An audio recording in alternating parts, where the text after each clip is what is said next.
The Stillness Within. Elias Morgan was the kind of man who never missed a meeting, who answered emails with the urgency of someone solving a crisis, even when the only crisis was his fear of being irrelevant. His apartment in the heart of the city was pristine, granite countertops, an espresso machine he never used, and a view of a skyline that sparkled like a lie. He wasn't unhappy, exactly. He was just unanchored. Each morning, he awoke to the shrill cry of his alarm, exercised without intention, dressed in charcoal gray, and stepped into a world that applauded his efficiency. But in the pauses, the elevator rides, the traffic stops, the lonely hum of the refrigerator, he felt it. The weightless ache of a life that moved, but didn't touch anything. He hadn't always been this way. As a boy, Elias spent summers in his grandmother's garden, digging in soil, pressing his ear against the earth to hear the hidden world. He remembered the scent of tomatoes in the sun, the way bees trembled through the lavender. He would lie on his back for hours, watching clouds shapeshift overhead. He was quiet then, but not afraid of quiet. Then his father died. A sudden stroke. Elias was 12. His mother, a pragmatic woman who had no patience for grief, immediately moved them to the city.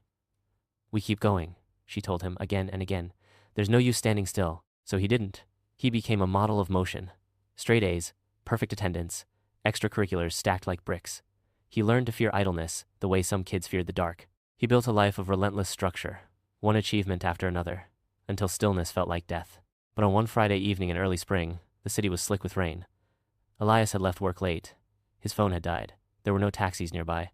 With no distractions, no immediate route forward, he wandered into Wren Park, a small, old place tucked between office towers, like a forgotten bookmark. The rain had tapered off, leaving a shimmer on every surface. That's when he saw him. An old man, skin the color of walnut bark, sat on a worn wooden bench. His clothes were plain, almost threadbare, but his posture was upright. In his lap was a crumpled paper bag from which he tossed crumbs to a quiet gathering of birds. His movements were slow but intentional, like each motion was a prayer.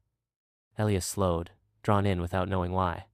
"You feed them often?" he asked, breaking the silence. The man turned his head, the slow turn of someone who doesn't rush for anything.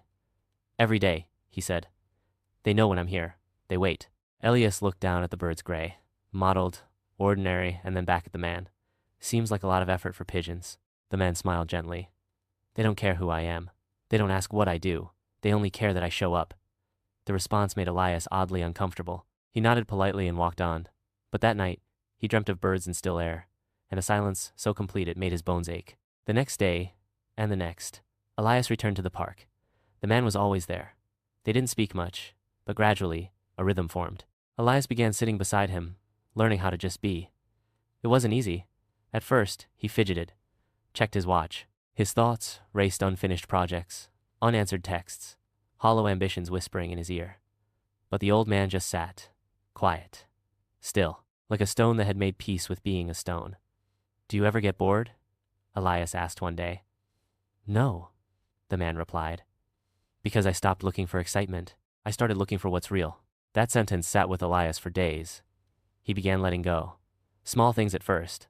He stopped checking his phone during meals. He started walking to work, not to save money, but to feel the morning air. He learned his barista's name. He began to notice the music in the rhythm of ordinary things, the clink of a spoon, the rustle of a coat, the sigh of a train arriving. He found an old sketchbook in a box from his childhood, pages yellowed with time. Once, long ago, he had loved to draw trees, animals, hands, faces. He bought new pencils. At first, his drawings were hesitant, but soon they began to breathe. He learned the old man had been a schoolteacher once, widowed early, no children, a life quieted by loss, but not bitter. "Grief can harden you, or hollow you," the man said once. "I chose the hollow. It let the wind move through." They shared memories in fragments. The man spoke of chalk dust in quiet classrooms, of a wife who once read poetry aloud and baked bread in the evenings. Elias spoke of boardrooms and sleepless nights, of the way ambition had once felt like love. Over time, the bench became a sanctuary. Then, one rainy afternoon, Elias arrived to find it empty. The bag of birdseed sat folded neatly in the middle, weighted down by a stone. He waited an hour, then another. But the old man didn't come. He sat there, alone, and fed the birds. He didn't feel abandoned. He felt trusted. In the months that followed, Elias changed without needing to announce it. He left the company that once ruled his calendar. He moved into a smaller apartment near the park, one with windows that let in the morning sun and a balcony full of herbs and wind chimes. He taught mindfulness workshops in offices, not to preach detachment, but to share attention. He spoke not of escaping the world, but of noticing it.